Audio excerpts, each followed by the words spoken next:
Since President Biden took office, our military enrollment numbers have taken a nosedive. Most service members internalize values such as humility, honor, and sacrifice, and these are all driving reasons why people join the military. But it's hard to ignore the devastating impact of the botched Afghanistan withdrawal, which really resulted, I think, in less people wanting to join the military. We lost 13 brave service members. That weakened America on the world stage. How much of an impact do you think that the botched withdrawal from Afghanistan has on military enrollment? Well, Rebecca, it has a huge impact on military recruitment and also retention of soldiers that are sailors, airmen, Marines that are there, because what they see is a commander in chief. They see a senior level military leadership and civilian leadership that is not concerned about their well being and willing to put their ideological agenda or a flawed foreign policy decision above their safety and their well being. What happened in Afghanistan, I spent 2.5 years in Afghanistan, will go down as the greatest debacle in United States military and also foreign policy. Because why would we give up an incredibly secure air base that we had there in Bagram? Why did we not continue on to to keep 2.5 or 3,000 troops that were there to basically help and back up, provide the intelligence support to the Afghan National Army? And as you just articulated, we put our troops in a very bad and very precarious situation at Karzai International Airport, right there in the heart of Kabul, and they ended up losing their lives. And not too many of us will ever forget Joe Biden looking at his watch during the ramp ceremony for those 13 Marines, a soldier, and a sailor, for their coming home. And so those are the type of things that stay ingrained in the minds. And of course, with all of these woke policies, the cultural Marxism that we see happening in the military, the diversity, equity, and inclusion offices, kind of like the old Soviet Union commissars, people just want to be able to go and do what their oath says to support and defend the Constitution. They don't want to be caught up in this leftist web and leftist net. Our president is commander in chief, and he is supposed to have the backs of our service members. And when I saw Biden enforce a COVID vaccine mandate, I thought of how they must have felt. Many, I'm sure, angry or betrayed, vulnerable, unprotected. When you saw that go into place as a military member yourself, what was your reaction? Well, one of the things that they teach you in the military is that you do not have to follow any order that is unlawful, immoral, unethical, and in this case, even unconstitutional. And exactly what we saw happen with this COVID mandate order to our military members. You know, you're forcing a shot on them. It's not really a vaccine. A vaccine eradicates a disease. This was just a shot, something that was under emergency use authorization. Now, of course, we in the military, we get different types of shots when we're going to deploy into a combat zone. But to try to force people to take a shot because of a virus, in my 22 years in the military, I was never forced to take a flu shot. So why all of a sudden do we have to do this? And again, when you looked at the effect on the readiness, you saw a lot of our troops start coming down with issues of myocarditis. Now, you know, we're talking about some of the healthiest people in the country. I mean, Navy SEALs, Marine Force Recon, United States Army Special Forces, Air Force Special Operators, and we're pushing and having them take these shots to include our pilots. And we know that there are some issues there with them with blacking out at certain altitudes. So those things come together to once again affect our readiness, our recruitment, our retention, and our overall capability and capacity as a military. So that was a horrible order. And Lloyd Austin, the Secretary of Defense, he should have been brought up on impeachment charges by forcing that as well. And now we're hmm using drag and trans messaging. It is very confusing to me. I think it's abundantly clear, perhaps, why numbers are down. I think this is honestly an embarrassment, and I think it's plain stupid that we would enforce or impose this ideology in our military. Why, in your opinion, are they doing this? It can't simply be that they're, Yeah. you know, that they truly believe that we should be recruiting based on ideology. Well, for them, they do. The left has always had the military as its target. They have always seen the military as that last bastion of honor, integrity, character, really conservative principles and values that come to equality of opportunity, not equality of outcomes.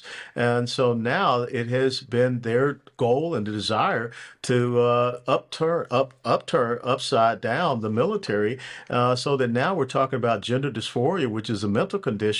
When I was a commander, I put troops out because they were overweight, they had flat feet, they couldn't run fast enough, things of that nature. And now we're saying that people that are confused about whether or not they're male or female should be serving in the United States military. And oh, by the way, we're going to accommodate these delusions. We're going to use taxpayer dollars to give them hormonal therapies and what have you. We have a Secretary of Defense that sent out a memo, a letter to the entire force saying that female troops had to get used to having biological males in shower and latrine facilities with them. This is absurd. Now, the people that are really laughing at us and paying attention is China, because they're our number one geopolitical foe, and their military is focused on one thing: defeating us, while we're over here focused on implementing a progressive socialist leftist ideological agenda. So really well said. Thank you, Colonel. I want to talk a little bit about what's happening down in Texas. What we see happening now is absolutely crazy and insurgent, it seems. A surging number of people coming to our border, our southern border. Tell us what's happening there. We're not hearing this on mainstream media. The sovereignty of the United States of America has been undermined, and the state of Texas is being overrun.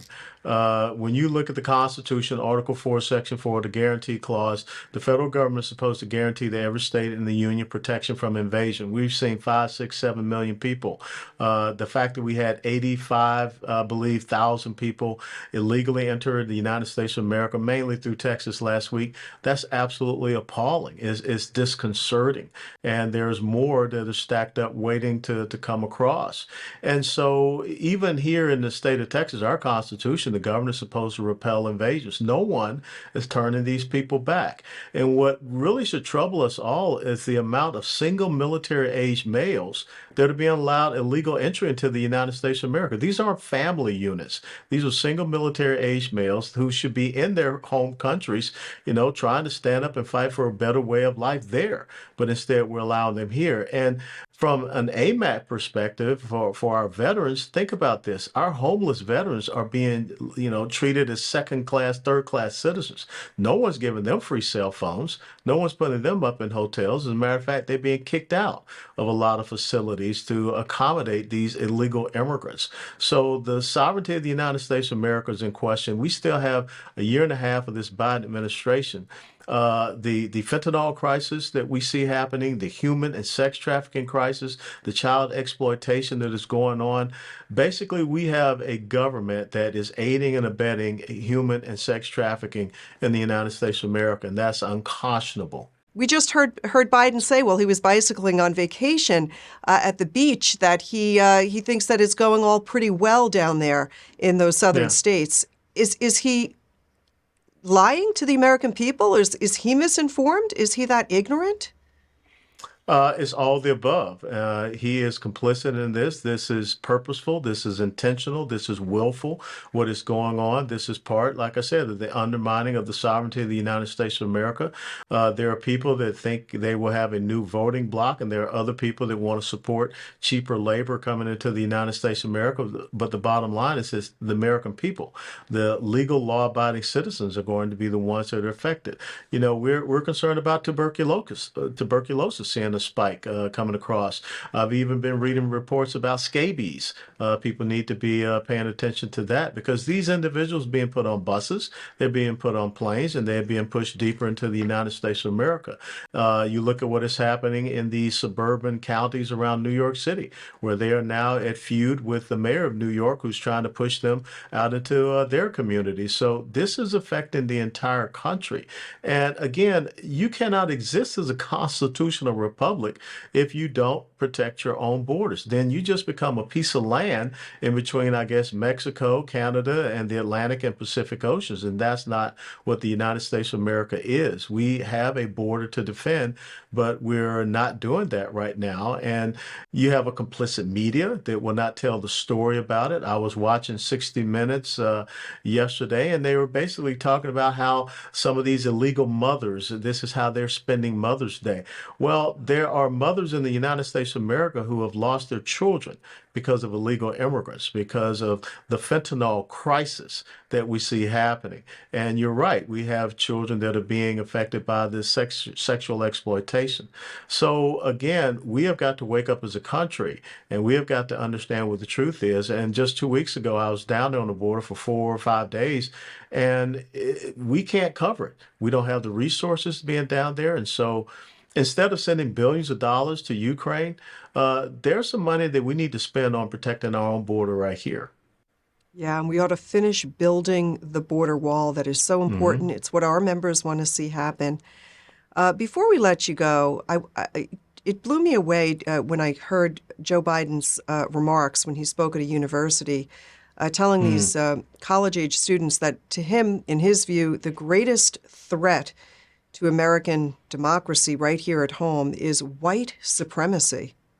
It's incredibly damaging because gave that commencement speech to Howard University, which is one of the preeminent historical black colleges and universities. So you're telling these young black kids going out there that the biggest enemy that they face right now is white supremacy, which that's not the reason why we have, the breakdown of the black family. That's not the reason why we have a lack of educational opportunities in the black community in the inner cities.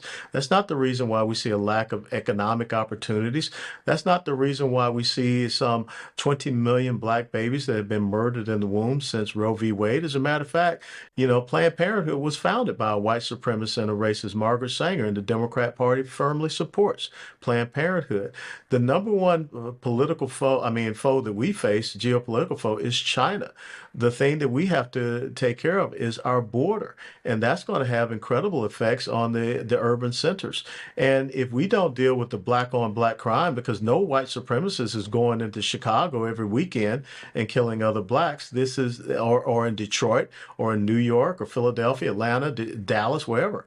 So this is the distraction. This is part of the cultural Marxism that creates this racial schism out there, because that's the way that the progressive socialist left has to try to keep the black community on their economic plantation. Lieutenant Colonel, you considered running for president in the past. What would be your path? What would be your path if you were to run for president today? People have said that. I've never officially, said that I considered running for president. I want to be a servant to this republic. The first book that I wrote was called Guardian of the Republic, and that's the most important thing. So whatever capacity I can serve this great nation and restore it to its constitutional roots and foundations, that's, the path that I would like to be on. I think you got to be a little bit of nuts to want to be president of the United States of America. But the thing is, we all should want to try to serve in whatever lane that we possibly can, because you're doing an incredible job as the president of AMAC. And what you have done, carrying on your father's vision and bringing together, mature American citizens to stand up and fight and let their voices be heard. So we all can serve this nation in whatever respective lane that God puts on our heart. Amen. That's it. We've got to live a purpose-driven life and check Yes, in, ma'am. make sure that we're following his will. Lieutenant Colonel, we will continue to pray not only for you, but for our entire American military. We thank you so much for taking time out of your busy schedule to give us your feedback. Keep up all the great work, and God bless you. God be with you, Rebecca, and it's always my pleasure.